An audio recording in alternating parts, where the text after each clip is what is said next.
Behind the ornate gates and towering stone walls of royal palaces, a hidden world exists.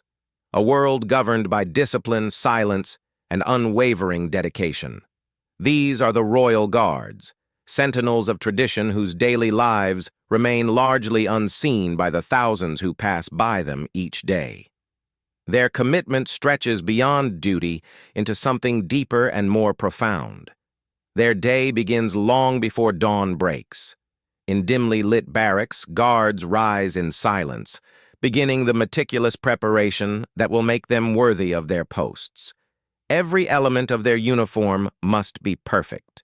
Brass buttons polished to a mirror shine, each fold of fabric precisely pressed, boots gleaming like glass. This is not vanity, but respect for centuries of tradition and the gravity of their role. The preparation itself is a ritual that connects them to history. A senior guard inspects each man with exacting scrutiny. The placement of a cap, the alignment of medals, the tension in a belt, nothing escapes examination. These inspections are not punishment, but preservation of standards that define excellence. To wear the uniform is to accept that you are not merely yourself, but a living embodiment of duty and heritage. Every detail matters because the uniform represents something greater than any individual. As morning light touches the palace walls, the guards take their positions.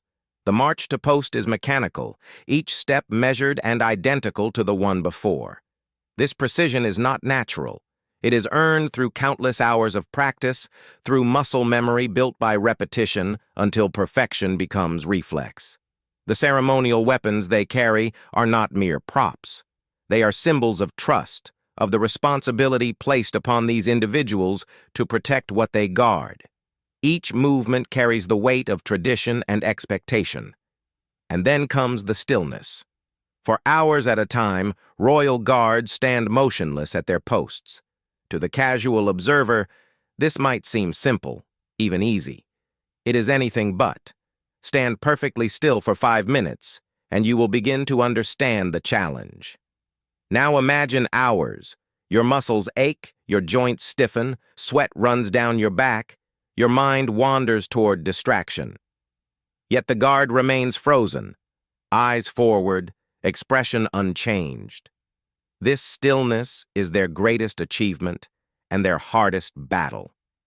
This is where the true test lies, not in the physical, but in the mental, the discipline required to override every natural human impulse, to ignore discomfort, to maintain focus while your body screams for movement. This is the invisible battle fought by every guard at every moment of their watch. They are trained to detach, to find a quiet place within their mind where time passes differently, where stillness becomes not a burden but a meditation. The mind must remain alert while the body appears completely dormant. The guard change ceremony offers a glimpse into this precision. 2 guards approach each other with synchronized steps, their movements choreographed to the second. The exchange is wordless, ceremonial, a dance of duty passed from one to another. Weapons are transferred with careful formality, positions assumed without hesitation.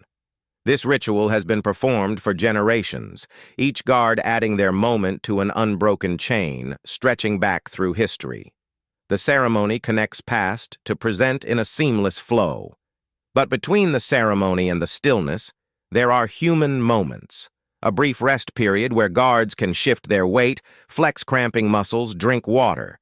These breaks are treasured not for the physical relief they provide, but for the reminder that beneath the uniform, they remain human. Yet even in rest, discipline holds. Conversations are quiet, movements controlled. The uniform is never dishonored, the standards never lowered. Even away from post, the guard maintains his bearing and composure. As the day progresses, the challenges mount. Summer sun beats down on heavy ceremonial uniforms designed for appearance, not comfort. Winter cold seeps through fabric, numbing extremities. Rain falls, tourists press close, cameras flash, provocations are attempted. Through it all, the guard remains immovable. To react is to fail. To acknowledge is to break. The role demands a transcendence of normal human response, an almost superhuman control. Nature and humanity test them constantly, yet they endure. This control extends beyond the physical. Guards must manage their emotions, their thoughts, their very consciousness. Standing for hours provides ample time for the mind to wander, to worry. The hierarchy within the guard is strict but purposeful.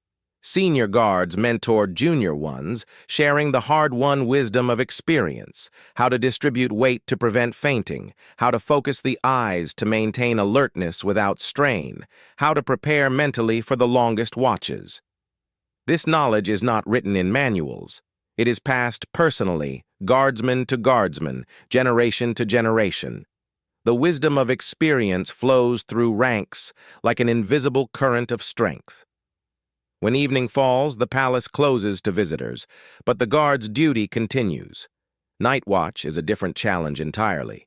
The crowds are gone, the ceremony fades, and what remains is solitary vigilance. Guards patrol darkened corridors, check locked doors, maintain security while others sleep. The work is unglamorous, unseen, essential. In darkness, their true purpose as protectors becomes most clear and most demanding. In the deep hours of night, fatigue becomes a formidable enemy. The body craves sleep, concentration wavers, the cold seems sharper. Yet the night guard stands firm, knowing that security does not rest, that protection must be constant. They are the invisible shield, the wakeful eyes, the dedicated few who ensure safety for the many. Their vigilance never falters, even when the world around them sleeps peacefully. As dawn approaches, there is a quiet satisfaction in completing the night watch. To have stood through darkness, to have maintained vigilance when it would have been easier to falter, this is its own reward. The sunrise brings relief, but also pride. Another watch completed, another day of duty fulfilled. The transition from night to day marks not just time passing, but duty honored. The cycle begins again. Day guard arrives, the ceremonial exchange occurs, and those who have served through the night finally rest. But rest for a royal guard is brief. There is training to maintain, skills to sharpen, standards to uphold. Physical conditioning ensures they can endure the demands of standing. Drill practice keeps movements precise. Study sessions reinforce protocols and procedures. Excellence requires constant attention and dedication to improvement. Every aspect of their role requires continuous improvement. The stillness they maintain at post is supported by strength training. The precision of their movements comes from countless repetitions. The knowledge they apply comes from dedicated study. Being a royal guard is not a passive position. It is an active commitment to excellence in every dimension. They understand that today's perfection must be surpassed by tomorrow's greater achievement. Equipment maintenance is a personal responsibility and a point of pride. Guards polish their own boots, care for their own uniforms, maintain their own weapons. This is not a sign to others because the guard understands that to wear the uniform is to honor it. Every button gleaming, every crease sharp, every detail perfect. It is a reflection of internal discipline made visible. The care they give their equipment mirrors the care with which they approach duty. The camaraderie among guards is deep but quiet. They share an experience that few outside their ranks can understand. The physical demand, there are moments of recognition. Medals awarded for exemplary service, commendations for years of dedication. But for most guards, the reward is simpler and deeper. It is the knowledge that they have served with honor, that they have maintained a tradition of excellence, that they have proven themselves worthy of trust placed in them, that they have stood when standing was hard, remained silent when silence was required, and upheld standards when it would have been easier to compromise. True pride comes from within, not from external validation. The life of a royal guard is one of sacrifice of comfort, of ease, of personal expression. They give up the luxury of movement, of complaint, of visibility. They become, by choice, living statues, symbols rather than individuals. But within this sacrifice is purpose. They are the keepers of tradition, the protectors of heritage, the embodiment of discipline and duty. Their sacrifice serves something far greater than personal comfort or recognition. To stand guard is to accept that you may never be thanked, never be noticed as an individual, never receive the recognition that other professions enjoy. The crowds that photograph you see a uniform, not a person. The tourists who try to make you laugh or move do not understand the depth of your commitment. Yet you stand regardless, not for applause, but for something greater than yourself. The strength to serve without recognition is perhaps the highest form of dedication. This is the unseen life of the Royal Guard. The hours of preparation, the endless training, the physical endurance, the mental fortitude, the unwavering dedication. Behind every motionless figure at every palace gate stands a human being who has chosen this demanding path, who has earned the right to wear the uniform, who maintains standards of excellence that most will never attempt.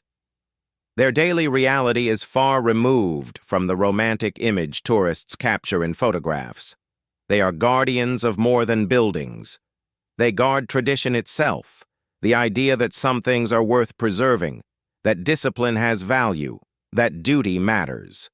In a world that increasingly values comfort and convenience, they choose the harder path. They stand when others would sit, remain silent when others would speak, endure when others would abandon their posts. Their choice to embrace difficulty